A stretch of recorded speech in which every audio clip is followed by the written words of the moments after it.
आखिर क्यों एक हवलदार के सामने देश का होम मिनिस्टर हाथ जोड़कर माफी मांगने लगा? क्यों दिल्ली के अमीरजादे इस हवलदार की एक झलक देखकर थर थर कांपने लगते हैं? आखिर कौन है ये हवलदार जिसने बड़े बड़े नेताओं की नाक में दम कर दिया है? देखो इसे, बड़ा चला था आर्मी ऑफिसर बनने, अब पुलिस डिपार्टमेंट में हवलदारी करेगा। अब इसकी औकात कुत्ते बिल्लियां भगाने और सबको सलाम ठोकने की रह गई है बस। कबीर एक पुलिस चौकी में हवलदार की नौकरी करता था, जहां हर कोई आते जाते उसके ऐसे ही मजे लेता था। अबे ये तेरी आर्मी का ग्राउंड नहीं, हमारी पुलिस चौकी है, इसलिए अपनी जबान बंद करके चुपचाप काम पर लग जा। अपनी बेइज्जती का घूंट पीकर भी कबीर ने सभी सीनियर्स को सैल्यूट मारा, पर उन्होंने भी पूरे दिन कबीर को ऐसे ही नीचा दिखाया। ड्यूटी खत्म करके कबीर अपनी दोस्त प्रियंका से मिलने एक क्लब में पहुंचा। कितनी बार कहा है कि ये तुच्चे से हवलदार के कपड़े चेंज करके मुझसे मिलने आया करो, तुम्हारी तो कोई इज्जत है नहीं, खामखा मेरी भी बेइज्जती हो जाती है। इससे पहले कबीर कुछ कह पाता, आसपास के लोग कबीर को देखकर बातें बनाने लगे। असली मजे तो इस हवलदार के हैं। 2 कौड़ी की औकात है, फिर भी खूबसूरत लड़की पटा रखी है। गाइस, पता नहीं बेचारी की क्या मजबूरी रही होगी जो इस सड़क छाप फटीचर के साथ क्लब में आई है। इन लोगों को इग्नोर करो प्रियंका, इनको और कोई काम नहीं है। लेकिन प्रियंका गुस्से से खड़ी हुई और तेज आवाज में कबीर पर चिल्लाई। गलत क्या कहा इन लोगों ने? अरे शर्म आती है मुझे तुम्हारे साथ कहीं जाते हुए। आगे से अपनी मनहूस शक्ल मुझे दिखाना भी मत। प्रियंका के इतना कहते ही वहाँ हर कोई कबीर के ऊपर जोर जोर से हंसने लगा और प्रियंका कबीर को अकेला छोड़कर वहाँ से चली गई। ए बारटेंडर, चल ड्रिंक बना। गुस्से में कबीर घंटों ड्रिंक पर ड्रिंक पीता गया। ये देख बारटेंडर चौंक कर बोला, सर अब बस कीजिए, आपको बहुत ज्यादा चढ़ गई है। तो होश में रहने के लिए कौन पीता है? तू बस पैक बनाता जा। ये बड़बड़ाते हुए कबीर बेहोश होकर नीचे जमीन पर गिर पड़ा। अरे ये हवलदार तो बेहोश हो गया, मुझे इसके घर वालों को खबर कर देनी चाहिए। उस बारटेंडर ने कबीर की जेब से फोन निकाला और इमरजेंसी नाम से सेव नंबर पर कॉल कर दिया। 2 रिंग होते ही सामने से एक लड़की की गुस्से भरी आवाज आई। तुम्हारी हिम्मत कैसे हुई मुझे कॉल करने की कबीर? अरे मैडम, ये सर यहाँ शराब पीने आए थे और बेहोश हो गए हैं, आप इन्हें ले जाइए वरना हम इन्हें सड़क पर फेंक देंगे। ये सुनकर बिना कुछ कहे उस लड़की ने सामने से फोन काट दिया और कुछ देर बाद ही एक बड़ी सी गाड़ी वहाँ आकर रुकी, जिसमें बैठी जेनिफर ने अपनी असिस्टेंट कीर्ति से कहा, कीर्ति अंदर जाओ और कबीर नाम के इंसान को बाहर लाओ। मैम, ये आपके लायक जगह नहीं है। अगर इतनी बड़ी स्टार को किसी ने यहाँ देख लिया तो हंगामा हो जाएगा। दरअसल जेनिफर इंडिया की सबसे बड़ी और फेमस एक्ट्रेस थी। वो इतनी मशहूर थी कि हॉलीवुड में भी उसके नाम के चर्चे थे। जब वो अपनी सेक्रेटरी कीर्ति के साथ ऐसे मामूली बार में आई तो कीर्ति हैरान रह गई। चलिए मैम, यहाँ से चलते हैं। और ये काम तो आपका कोई नौकर भी कर सकता है ना, आपका ऐसी जगह रुकना ठीक नहीं है। कीर्ति, बिना कोई सवाल किए मेरे ऑर्डर्स फॉलो करो। कीर्ति अंदर गई और नशे से चूर कबीर को अपने कंधों के सहारे मुश्किल से बाहर तक लेकर आई। उसने बड़ी मशक्कत से कबीर को उस कार के पीछे वाली सीट पर लेटाया ही था कि तभी जेनिफर कुछ ऐसा बोली कि उसके होश उड़ गए। अब गाड़ी मेरे घर की तरफ ले चलो।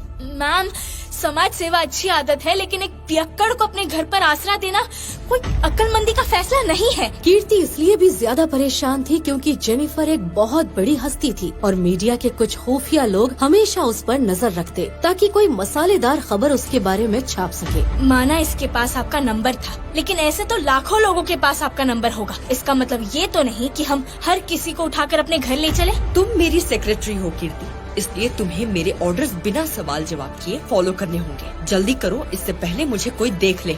जेनिफर ने कीर्ति को घूर कर ये कहा तो उसने सर झुका लिया और गाड़ी जेनिफर के घर की तरफ बढ़ गई। घर पहुंचते ही उन्होंने कबीर को एक कमरे में लेटाया और हॉल में आने के बाद कीर्ति ने जेनिफर के सामने सवाल दागना शुरू कर दिया। आखिर ये आदमी है कौन मैम? 3 सालों से आपके साथ काम कर रही हूँ मैंने तो आज तक इसे आपके साथ नहीं देखा। ये कबीर शेखावत है और मैंने भी इसे आज 3 साल बाद ही देखा है। मैम, आप जैसी इतनी बड़ी हीरोइन का भला इस सड़क छाप से क्या रिश्ता हो सकता है?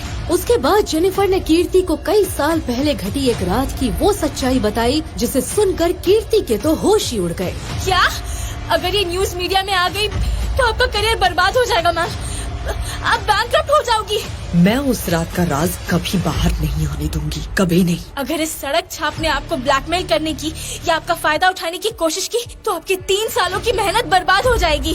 जेनिफर ने इस बात का कोई जवाब नहीं दिया और वो दूसरे कमरे में सोने चली गई। अगले दिन जब कबीर की आँख खुली तो अपने आप को एक अनजान जगह पर पाकर वो हैरान रह गया। कहाँ हूँ मैं? आखिर मैं यहाँ कैसे पहुँचा? मैं तुम्हें यहाँ लेकर आई हूँ कबीर। तुम्हारे फोन में मेरा नंबर था तो बारटेंडर ने मुझे कॉल किया था। इतने सालों बाद अपने सामने जेनिफर को देखकर कबीर की आंखें फटी की फटी रह गईं। वो उससे कुछ कहता उससे पहले ही कीर्ति कमरे में आते हुए बोली, मैम का दिल बहुत बड़ा है, इसलिए उन्होंने तुम्हारी मदद की। अब तुम इन कॉन्ट्रैक्ट पेपर्स पर साइन करके हमारी मदद करो। कीर्ति ने कबीर के हाथ में एक फाइल पकड़ा दी, जिसे पढ़ने के बाद कबीर के होश उड़ गए और कीर्ति बोली, इतना हैरान होने की जरूरत नहीं है। वैसे भी एक गरीब होमगार्ड के मुंह पर इतना गुस्सा सूट नहीं करता। 3 साल पहले जो हुआ उसमें जेनिफर की भी मर्जी शामिल थी। मैंने उसके साथ कोई जबरदस्ती नहीं की थी, समझी? दरअसल जब कीर्ति ने कबीर की इन्फॉर्मेशन निकलवाई तो उसे पता चला कि कबीर अब एक पुलिस चौकी में मामूली हवलदार है। इसीलिए वो नहीं चाहती थी कि उस जैसा छोटा आदमी जेनिफर के आसपास भी भटके।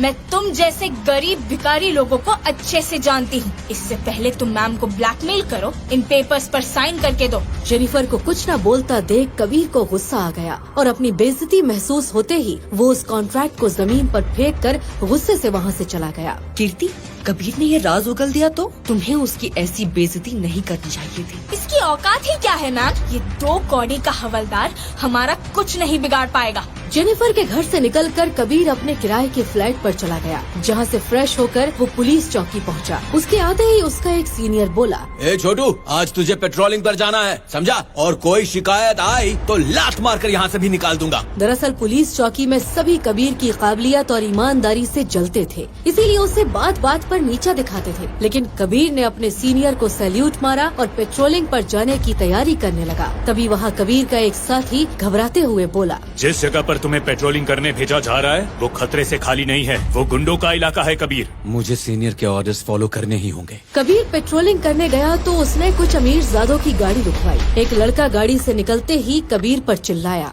अरे 2 कौड़ी के हवलदार, तेरी औकात कैसे हुई हमारी गाड़ी रोकने की? तुझे पता है मेरा बाप कौन है? तेरे जैसे हवलदार हमारे जूते साफ करते हैं। तुम्हारा बाप जो भी हो, रात में तुम लोग शराब पीकर लड़कियां नहीं छेड़ सकते। अबे कुत्ते के पिल्ले, दिल्ली की रात पर हमारा हुक्म चलता है, हम जो चाहे कर सकते हैं। जितनी तेरी पगार है ना, उतनी हम एक दिन में वाइन की बोतल खरीदते हैं। चला जा, नहीं तो थूक कर तुझसे चटवाऊंगा। चला फट गाड़ी के सामने से, खामखा एक और एक्सीडेंट करके जाना पड़ेगा। जाना तो तुम्हें होगा, लेकिन घर नहीं, सीधा थाने। इतना सुनते ही मिनिस्टर के बेटे ने हवलदार कबीर को नीचे गिरा दिया और जोर से लात मारते हुए बोला, पूरी दिल्ली की पुलिस मेरे बाप के गुलाम है और तू हमारा रास्ता रोक रहा है। दोस्तों, विक्रम की आवाज सुनते ही उसके सारे दोस्त कबीर पर टूट पड़े। लेकिन फिर कबीर ने जो किया उसे देखकर सबकी आंखें फटी की फटी रह गईं। 2 मिनट भी नहीं लगे, कबीर ने सबके हाथ पैर तोड़कर उन्हें ढेर कर दिया और थाने ले गया, जिसे देख एसआई ने डर से कांपते हुए कहा, ये क्या किया तूने? इन बच्चों के बाप ही पूरा देश चलाते हैं और तू इन्हीं को पकड़ लाया। अबे तुझे अपनी नौकरी और जान प्यारी है या नहीं? मुझे अपनी नौकरी प्यारी है, लेकिन किसी की गुलामी नहीं। ये कहते हुए कबीर ने सारे अमीर ज़ादों को लॉकअप में डालकर उसकी चाबी अपने पॉकेट में रखी ही थी कि तभी थाने के बाहर बड़ी बड़ी गाड़ियों में देश के सबसे बड़े वकील पहुंचे। हमारे क्लाइंट्स को 2 मिनट के अंदर छोड़ दो, नहीं तो अंजाम वो होगा जो तुम अपने सपनों में भी कभी नहीं सोच सकते। इन लोगों ने एक वर्दी वाले को हाथ लगाया है। आज मैं इन्हें और इनके बाप को वर्दी की असली ताकत दिखाऊंगा। तुम लोगों को जो करना है कर लो। तभी पीछे से पुलिस इंस्पेक्टर ने कबीर को धमकाते हुए कहा, तुम्हें अभी 2 दिन भी नहीं हुए हैं हवलदार बने और इतनी बदतमीजी कर रहे हो। 1 मिनट नहीं लगेगा तुम्हें सस्पेंड करने में। जल्दी लॉकअप खोलो और मीडिया के आने से पहले ये तमाशा बंद करो। सॉरी सर, मैं आपका ये ऑर्डर नहीं मान सकता। कबीर का ये अंदाज देखकर हर कोई हैरान हो गया था। तभी एक वकील गुस्से में तमतमाते हुए बोला, हवलदार, आज तेरी आखिरी रात है। अब यहाँ से तेरी डेड बॉडी ऐसे गायब होगी कि तुझे भगवान भी नहीं ढूंढ पाएंगे। अचानक चारों तरफ से सायरन की आवाजें आने लगी और होम मिनिस्टर काफिले के साथ थाने में घुसते ही चिल्लाने लगे, इस कुत्ते की हिम्मत हुई मेरे बेटे को हाथ लगाने की? मेरी मैंने बंद किया है इन लोगों को अंदर। इतना बोलते ही कबीर ने जैसे ही अपना चेहरा होम मिनिस्टर की तरफ घुमाया तो उसे देख मिनिस्टर के हाथ पैर कांप उठे और वो कबीर के सामने अपने घुटनों पर बैठकर बोला, कबीर सर, आप यहाँ? मुझे माफ कर दीजिए सर, मैं आपके सामने हाथ जोड़ता हूँ, मुझसे बहुत बड़ी गलती हो गई। आखिर क्या असलियत है हवलदार कबीर की, जिसके सामने देश का होम मिनिस्टर भी गिड़गिड़ा रहा था? आखिर क्या है जेनिफर और कबीर की उस 3 साल पुरानी रात का राज? आखिर क्यों कबीर एक हवलदार बनकर खा रहा था सभी की गालियाँ? क्या है ये दिल दहला देने वाला राज? आगे की कहानी जानने के लिए देखें अगला एपिसोड सिर्फ पॉकेट FM के YouTube चैनल पर। और सीक्रेट फौजी के सारे एपिसोड्स को सुनने के लिए डिस्क्रिप्शन में दी लिंक से डाउनलोड करें पॉकेट FM ऐप।